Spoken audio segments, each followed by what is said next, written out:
Hello friends, मैं आज आपसे पॉलिटी में शासन के अंगों के बारे में बात करूंगा। शासन के कितने अंग हैं वो मैं आपको बताऊंगा। तो फ्रेंड्स, शासन के तीन अंग हैं। कौन कौन से तीन अंग हैं वो जानते हैं हम। एक विधायिका, कार्यपालिका और न्यायपालिका। तो विधायिका में क्या होता है फ्रेंड्स, विधायिका का क्या कार्य है, कार्यपालिका का क्या कार्य है, न्यायपालिका का क्या कार्य है, ये हम जानते हैं। तो जो विधायिका है, विधायिका का कार्य है कानून को बनाना या फिर किसी पुराने कानून को परिवर्तित करना। ये किसका काम है, ये काम है विधायिका का। वहीं हम कार्यपालिका की बात करें तो कार्यपालिका का कार्य है उस कानून को लागू करना। जो कानून विधायिका ने बनाया है उस कानून को लागू करना किसका काम है, वो काम है आपका कार्यपालिका का। वहीं हम बात करें किसकी, न्यायपालिका की। तो न्यायपालिका का कार्य है जो कानून है जो लागू किया गया है उस कानून की रक्षा करना, यानी कि यदि कोई उस कानून को तोड़ता है तो उसे सजा देना। ये किसका कार्य है, ये कार्य है फ्रेंड्स न्यायपालिका का।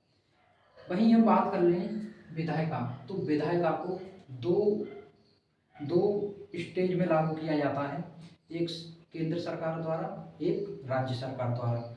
तो जो केंद्र सरकार द्वारा लागू की जाती है विधायिका उसे केंद्र की विधायिका कहते हैं। इसे हम संसद के नाम से भी जानते हैं। तो जो संसद है यानी कि केंद्र की विधायिका है उसे दो भागों में बांटा गया है, एक है राज्यसभा और एक है लोकसभा। इसी प्रकार राज्य की विधायिका को राज्यों के विधानमंडल के नाम से जाना जाता है। इसको भी दो भागों में डिवाइड किया गया है, एक है विधान परिषद और दूसरा विधानसभा। चलिए आगे कार्यपालिका की बात करें तो कार्यपालिका को भी दो दो तरह से बांट सकते हैं, एक केंद्र की कार्यपालिका, एक राज्य की कार्यपालिका। तो केंद्र की जो कार्यपालिका है उसको उसको भी दो भागों में बांट सकते हैं।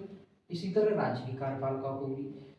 केंद्र की जो कार्यपालिका है उसे स्थायी और अस्थायी, इसी तरह से राज्य की स्थायी और अस्थायी। तो स्थायी कार्यपालिका है उसमें अधिकारी वर्ग के लोगों को रखा जाता है, जैसे सचिव वगैरह। ये अपनी पूरी 60 साल तक मतलब जॉब करते हैं।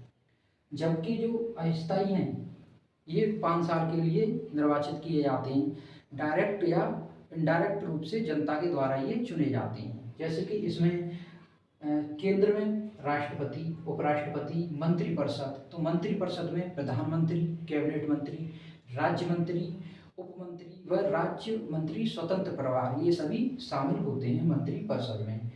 तो जनता प्रधानमंत्री को डायरेक्ट रूप से चुनती है, जबकि इनडायरेक्ट रूप से चुने जाते हैं राष्ट्रपति और उपराष्ट्रपति। ये 5 साल तक के लिए रहते हैं।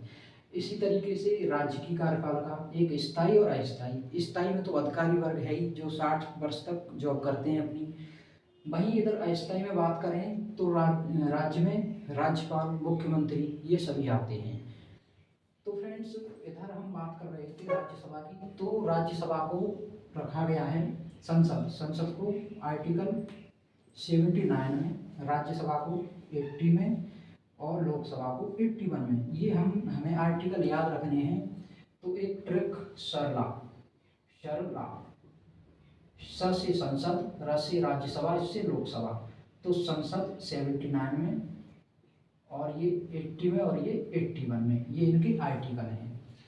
वहीं हम बात करें राज्यों की विधायिका यानी कि राज्यों के विधानमंडल की, तो ये आर्टिकल 168 में है और ये 169 और ये 170 इसमें रखा गया है। विधान जो विधान परिषद हैं उनकी संख्या वर्तमान में 6 है।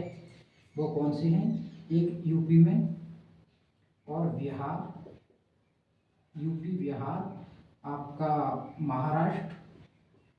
महाराष्ट्र और आंध्र प्रदेश,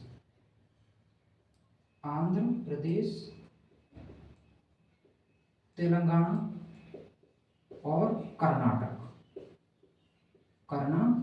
तो 6 राज्यों में विधान परिषद वर्तमान में है।